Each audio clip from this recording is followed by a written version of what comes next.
Right here with George Rose. George, this is shaping up to be a good card. Yeah, I think the energy in the room today took it to another level. I was expecting, I thought we'd match some great fights here, but there's a little bit of animosity with a few of them too. So I think that'll just make for an even better night. Brock Jarvis, a lot of energy from him today. Hanging out with Curtis Scott looks to it changed him in a way. Yeah, well, he had to learn how to bulk up and how to handle that extra weight. So having someone like Curtis there to train with and to watch what he does at that size, it's been great for him. Brock's obviously a great boxer and has been for his whole career. But the big question for everyone is how he's going to go at middleweight. And this is a great fight for him to get his chance to show himself. Mentioned some big plans for him in 2025. Obviously, the elephant in the room would be Nikita Tszyu or Hass Hamden's had a bit to say this past week as well.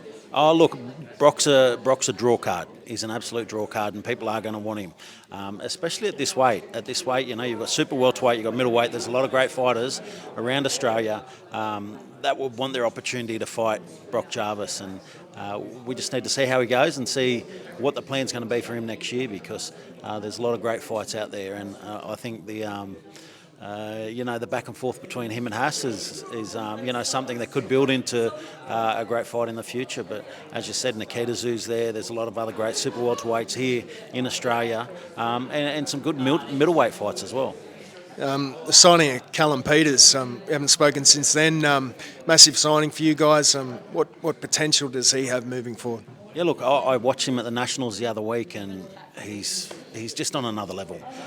He's a fantastic boxer, and what Callum can do in this sport, I think, is limitless. He's going to have a really good career, and I'm glad that he's with us because he's got great energy too. There's a good energy around him, plenty of personality, and he can fight. So he gets his opportunity to show everyone what he's going to do as a pro on Friday night, and we hope that he goes well and sets himself up for a really good 2025.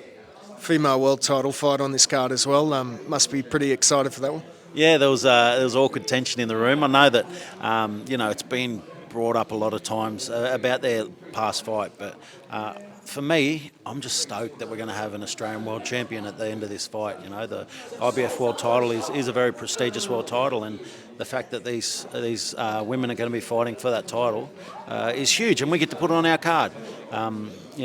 It's an honour for them, and what Kay's done as an amateur and what Desley's done as a pro. Both of them have got very decorated careers and very long, worthy careers. So it's worthy of a world title fight, and whoever wins on Friday night well and truly deserves it. Now, someone told me that Michael Zarafa's coming on Friday as part of the commentary.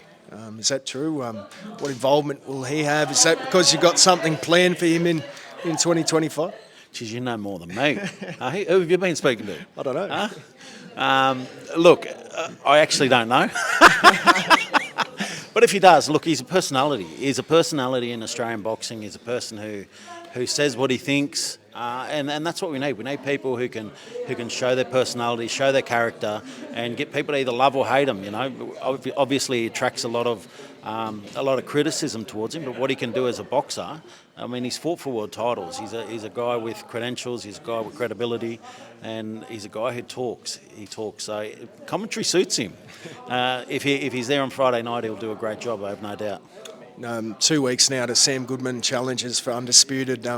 How's he looking? Must be excited for that one. No, he's looking great. He's looking great. He's done absolutely everything he can to prepare himself for the hardest fight that any fighter I think that we've had in the country has had to face. You're facing the monster. You're facing one of the. He will be remembered as one of the greatest of all time, and Sam Goodman's stepping in against him, so he's had to do everything he can to prepare it. And where he's at right now, he's absolutely confident that he's done everything he can to prepare for this fight and to win this fight. And I love seeing that confidence in him because it makes me feel even more confident going over there alongside him and supporting him in the biggest fight of his life.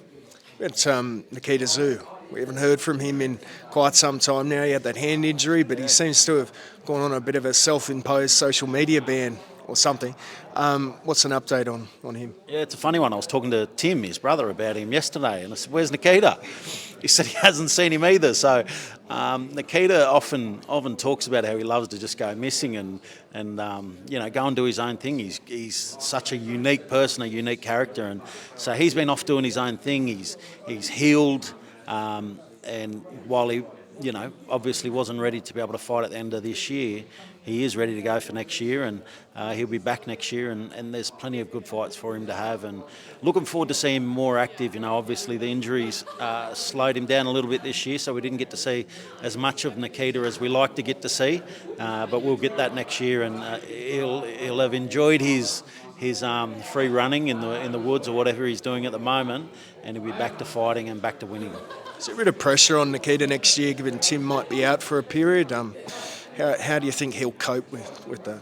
No, I don't think so. I think for Nikita, he's a person who's his own man. He's absolutely his own man, and you couldn't tell him any different. So regardless of what's happening with his brother or anybody else in boxing, he's on his own journey, and he'll handle it just fine. He's ready to fight, and he carries his fights very well. He does a great job, so he'll be fine, and Tim will be back as well.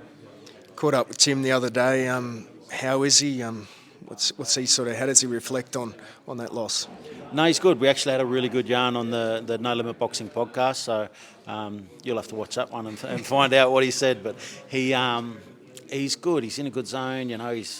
He's experienced defeat, and he shared a lot about that and how he felt, what he felt led to it, and it was good to just kick back and yarn about it, because he's had his time to reflect, he's had his time to recover, and he's looking forward to both the end of this year. He's got big things happening at the end of this year, and then looking forward to 2025 as well.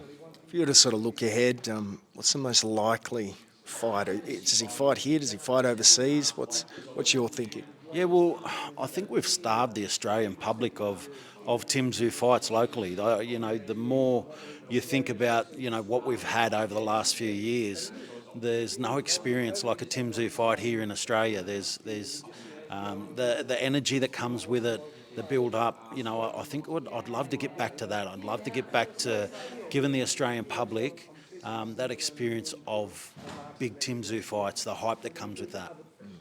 Just last one, DAZN. There's been some rumours about them potentially buying News Corp's share in Foxtel. Just want to give you a chance to sort of, people are wondering how that might impact on the No Limit deal.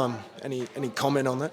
Well, you know what? We're in the perfect place for you to ask that question. You just head up to level 4, you knock on their door and you ask them. You say, what's doing? No, well, with us, we've got our deal.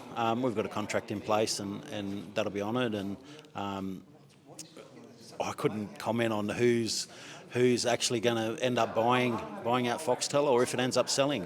It's well and truly above my pay grade and above most people's pay grade. So it's a decision that they'll make in the future. But where we're at, we've got a contract in place, and we'll continue to keep delivering on that and bringing great fights here in Australia.